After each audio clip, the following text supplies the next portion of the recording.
এই মুহূর্তে রয়েছি ফেনী শহরেই। একদম ফেনী শহরের চিত্রটা আপনাকে একটু দেখানোর চেষ্টা করছি। এই যে ফেনী শহরের পূর্ব উকিলপাড়া, এটি হচ্ছে যে এখানে যেখানে ছিল যে গলা সমান কিংবা কোথাও একতলা ছাদের সমান যেখানে পানি ছিল, সেখানে এখন এখানে কোথাও কুমার সমান, কোথাও হাঁটু সমান। এটি হচ্ছে যে একদম উকিলপাড়ার এই সড়কটি, সড়কের অবস্থা হচ্ছে যে এরকম।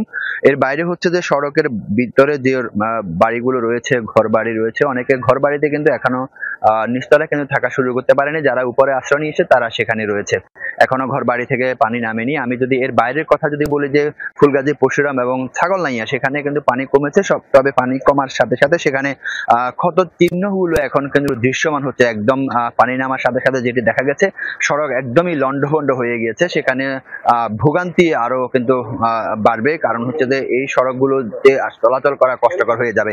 আমি ফেনীর দাগনমিয়া উপজেলা নির্বাহী কর্মকর্তার সাথে কথা বলেছি। তিনি যেটি জানিয়েছেন যে নোয়াখালীর যে মুছাপুর যে রেগুলেটর, সেই রেগুলেটরটি ভেঙে যাওয়ার কারণে দাগনমিয়া থেকে খুব দ্রুত পানি সরে গেছে। সেখানে হচ্ছে শুধুমাত্র এখন দরবেশের হাট এবং কি রাজাপুর এলাকায় কোমর সমান পানি রয়েছে। সেখানে অনেক মানুষ এখনো পানিবন্দী রয়েছে, তাদেরকে সেখানে খাবার পৌঁছানো হচ্ছে।